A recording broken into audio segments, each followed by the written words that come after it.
तेव्हा या मानपत्रामध्ये जे शब्द आणि जो विचार मांडलेला आहे त्यानं मन भारावलं.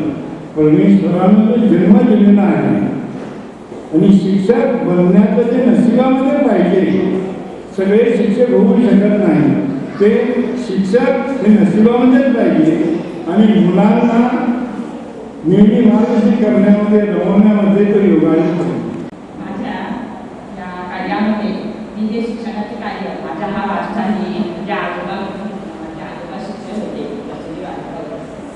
आणि त्यांच्याकडूनच मी शिक्षकी पेशाला सुरुवात केली आणि माझं लग्न झालं. ते देखील शिक्षक असलेल्या घराण्याचं झालं. 4 शिक्षक आणि 3 जावा आणि शिक्षक काम केलं. सांगायची गोष्ट म्हणजे विद्यार्थी हा केंद्र ठेवतो. ही शिक्षकांचं काम आयुष्यभर केल्यानं आपल्याला सामान्य आहे. या शाळेत खूप जणांना सांगितलं काय एवढं शैक्षणिक वर्ष आहे तुझ्या शाळांना शाळा आणि जवळचं पण पालकांचं प्रेम, पालकांचं सहकार्य माझ्या शिक्षकांना 23 वर्षांना 23